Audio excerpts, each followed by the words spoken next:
I'm Kelli Ritter, and I'm here with Rayann Larsen, a reflexologist, and we're going to talk all about reflexology. Well, anything you want to talk about, because you also do Reiki, and you do aromatherapy, so we can talk about any of that, but I thought we would start with reflexology. Yeah. And so tell us a little bit about what it is and how you got started. Yeah. So reflexology is quite simply pressure point therapy on your feet, your hands, your face, and it can be done on your ears. I didn't know about face. Yeah. I knew hands and feet. And ears. I enjoy feet the most. There's over 7,000 nerve endings in the bottom of your feet, and so you can imagine when you're palpitating and manipulating those reflexes on the feet, you are stimulating all of the organs and systems within the body to create balance. It's and I love getting reflexology, so I know how it makes me feel. So I can imagine as a practitioner it must be really great to get to know people and to help people in that way. Yeah, it's a lot of fun. The feet can tell us all sorts of things. It's a lot of fun. Yeah. So I'm able to help people with stress, with headaches, aches and pains, cramps, headaches. Okay. All sorts of What about things. chronic illness? Do a lot of people come that are dealing with chronic illness? Yeah, I've got a couple of clients that have got some chronic issues that we're working on. And the great thing about reflexology is that it's a great modality to add to other therapies that you're doing. Okay. You know, it's not just a magic pill. It's not like one and done and reflexology is going to save the world. It's really a great complement to working with your doctor, your naturopath, your chiropractor, your therapist, any other types of modality. Reflexology works so well with that. Great. Yeah. So how did you get started in reflexology? That's a great question. So I was in the corporate world for 25 years. I think I knew that. Okay. Yes. As an executive vice president of operations. And as you can imagine, that is a stressful job, and it took its toll. And I started to get sick myself, and not eating properly, and just as many of us don't do self-care, right? And so I ended up going to see a naturopath. I just didn't want to take pills. I wanted a natural way to heal myself better, and started to see a naturopath and working with a therapist. And the therapist said, "Rayann, do you meditate? What do you do anything to calm yourself down?" No. And so he challenged me to do some meditation. And I sought out meditation, but while I was doing that, I found Reiki and came across Reiki. What is this? Reiki. And I signed up for a class and fell in love with it. And so that was the first part of my journey, was Reiki. And after I took Reiki, then I got a little familiar with aromatherapy, started blending Reiki and aromatherapy together, really enjoyed it. And then one day I got a newsletter from the school that I attended for Reiki, and they had a reflexology class. And I was kind of in this mode of wanting to learn all that I could for healing. And to be honest, I didn't like feet.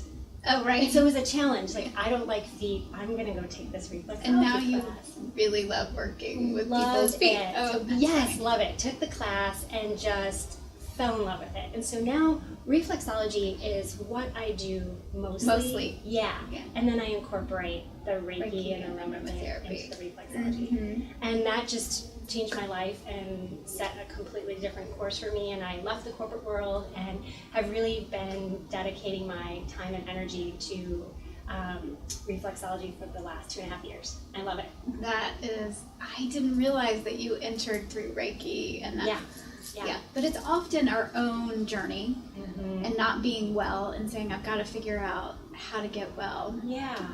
Or being with loved ones that are suffering until we find our way to a wellness path. And when it works for us, then we want to share it with other people. And when I was learning reflexology and receiving it myself, I felt so much better. So I thought, this is something I want to do. And I did reflexology for the first time had it done. I don't do reflexology. I don't know. But I had reflexology when my dad was, he had just been diagnosed with cancer, and so we were looking for different modalities, and he wouldn't try things, but I did. I did everything I wanted him to try. And I fell in love. I liked it better than massage. I felt like it was more healing.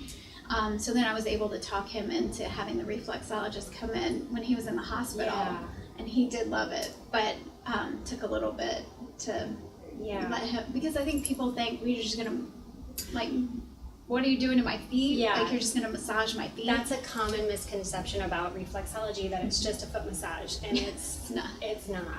It's not. You know, it's not painful. No. You know, a lot of those foot massages you go to, and they're so painful. And it's just, you know, the same over and over again. You know, I'm really intentional, I'm really methodical about touching the reflexes and showing a lot of love and intention to that person. Right. Yeah. And I know you brought a chart. Do you want to show the chart? So I wanted to just show you how the foot is mapped to the rest of the body. And so when you start with the toes, that's kind of the head brain area, and you work your way down the rest of the body.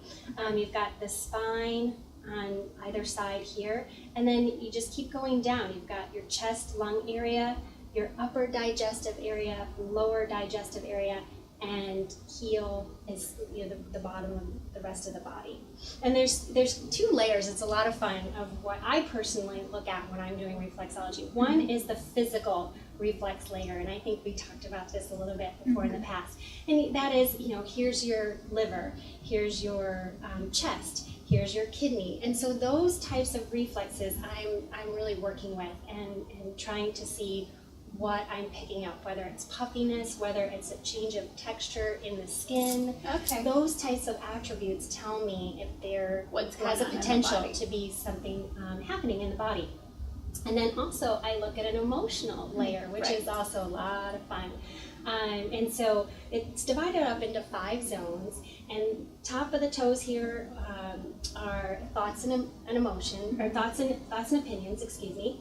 And then we've got through the chest, feeling and emotion, which kind of corresponds, right. And then through here you've got career, action, you know, kind of some professional, solar plexus area. And then through here we've got through the sacral area, you've got your friends and family. You know, so sometimes when you've got emotion around friends and family, it kind of sometimes hurts your gut. And so looking at that area. And then that heel is really fascinating. That's kind of a sense of security, moving forward. And so chakras too. Yes. Yeah. Just noticed that was the same colors that we used to. Right. A lot of similarities, a lot of alignment. It's a lot of fun to play with those. That does look like fun. Yeah. So I've started just massaging my feet at night as part of my ritual for getting calm and going to bed. And I did start looking at this just for fun, not to try and do anything with it. But I do think it's interesting, like you can start to feel like where you're sensitive. Yes. And so I keep my little foot chart next to the bed. So and I think paying attention to that is super important. You know, if you've got headache, rubbing your toes. Right. You know, you're starting to feel a little anxious, kind of rubbing or massaging this area right through here. That's your diaphragm, your solar plexus area. Take some deep breaths while doing that. Get someone else to rub for you. That's sometimes way better. Well, much more relaxing. We can only do what we can do. Yeah. So sometimes, so and you know, you've taught me some stuff about the hand. Yeah. So this is so much fun because you can do this anywhere, well, unless anytime. I guess when I'm driving. At a stoplight. So a couple things that I love to tell people, if you've got your hand and you've kind of got this like little bony area here at the top of the tarsals here, if you just go right underneath that is your diaphragm. And so again, kind of what I was talking about with the feet, if you're starting to feel a little anxious, you can't breathe, you can't take deep breaths, take a moment and kind of thumb walk, over the diaphragm. As you're breathing. Right. Yeah. And then right between, so if you do this first finger, second finger, right between the second and the third finger, again, right below that bony area, that's your solar plexus. Mm-hmm. So walking the diaphragm, pushing on the solar plexus while you continue to breathe, that's really great to kind of help calm things down. Let the nervous system know that it's not, nothing's chasing us. It's time to rest and digest. Mm-hmm. Okay. And then, again, the fingers are similar to the toes, so they represent that head, brain, neck area. Okay. So if you're starting to feel a little tension in that area, you can go ahead and walk your thumb, walk your fingers. And just gently, like this is not hard. Oh gosh, gently, you do not want to hurt yourself. Right. That's defeating the purpose. And really, I like to tell people anything that feels good. Right? So if you find a spot and that feels like, okay, that is relaxing, then that's your spot. Yeah. And I know you incorporate some of the Reiki and the aromatherapy. Did you want to say anything about that? I love it. I do. So we talked a little bit about that on the foot map that we just showed you, but there are chakra points on the feet, right? And so at the end of every session, and actually throughout every session that I do, I'm always doing Reiki with my clients. But at the end of our sessions, I really try to pay a little bit more attention to those chakra areas on the feet as well. And of course, always in using aromatherapy, if a client enjoys it. Some clients don't like aromatherapy, and that's totally fine too. We don't have to do that. But including aromas into the session is always important. Well, I love it, so that's why. Yeah. Whether it's a citrus to bring, just some focus and attention, or maybe some woods or grasses to kind of ground people. Yeah, it's a lot of fun to play with. Yeah.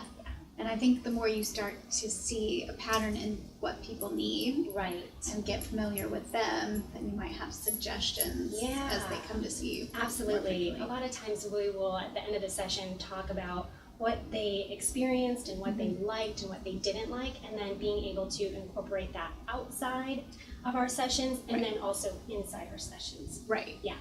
Well, because I also know, even like the music that sometimes is playing, or even when I'm doing yoga, if I listen to the same song later as I'm driving or something, it sort of takes me back. So the same can happen with scent or the touch. So it just can bring you back to a peaceful place, which is really the point, is to help people outside of session to feel better and to have some ways and to give them some tools. Right. So when the time arises that they are under stress, they can think back, I remember this aroma made me feel this way. Right. And that can be helpful. Or this song, or this reflex point. This point, or whatever. Yeah. And how often do you think I guess it would depend on the person, but how frequently do people come see you for reflexology? That's a great question. So if someone is coming to see me for a chronic issue or just an immediate issue, what I try to do is see them at least once a week for a period of about 4 to 6 weeks. Okay. And then at the end of that time period, we do another check-in. How are we feeling? How are we doing? How are the other modalities or people that they're working with? What's happening there? And kind of just do a quick check-in. And then from there, we make a determination. Do we need to do another set of sessions, or is it something where maybe we could just do a monthly maintenance? And a lot of my clients are on a monthly routine. I think they love it, and so that's kind of part of that. Like, okay, this is my 1 hour of self-care, and take advantage of this time. So it really just depends on the individual. Sure. Yeah, that makes sense. I think sometimes people just listening to your own body and figuring out. But I also, often people will ask me certain things, about gut health or something, and they're like, well, it depends on how sick are you, and how well do you want to be, and what kind of time and money. And but I think this is a huge. I just think it can be so helpful to people's self-care and their overall wellness practice that finding the time to incorporate it makes sense to me. But I understand that, people are at different places. So that makes sense. So is there anything else about, we will put a little how people can find you. Yeah. And I definitely want to show a couple pictures of the treatment room, because this is not where we do reflexology, although we probably could. We could. But we'll show you a couple pictures of the treatment room so you can see what a treatment room looks like, but you're usually lying down with your feet. Yeah, and you'll see that in the other pictures, but also the misconception too, people think that they have to take their clothes off to get a reflexology session. Right now. And that's super important to know. It's just the knees down, and so wearing shorts or a comfy pair of yoga pants that you can pull up is how we conduct a session. And a session is usually about an hour. And try to get you as relaxed as possible. Again, it's not that beating up at the foot. It's more about relaxing the body and bringing it back to balance again. Right. And so when would you go to somebody's head or their ears? When would I? Yes. So, or a reflexologist, if maybe some people focus more on the head. I would say if you're suffering from migraines, face reflexology, maybe a foot and a face, you could always do a foot session with 15 minutes of face. Okay. If someone's got, it's getting to be allergy season. Yes. So a lot of allergies are starting to show up. Again, a foot session, and then maybe 15 minutes of hands. Okay. Would be good for kind of clearing that chest. So those are good. So it depends on kind of what they present with, and then also maybe the person. Okay. So that makes sense. Yeah. So you're clothed, and you're comfortable, and the room is nice and cozy. Yeah. And you can have aromatherapy and music or none. Right. Either works. I just highly recommend it because it's wonderful. And Me too. We will also put a little blurb about how people can find you. Perfect. They might want to find you. So. Thank you so much. Thank you for this opportunity. This is so fun. I had a session with Rayann. It was awesome. So I highly recommend. Oh, good. Thank you. Yeah. Thanks. Thank you. Thanks. Bye.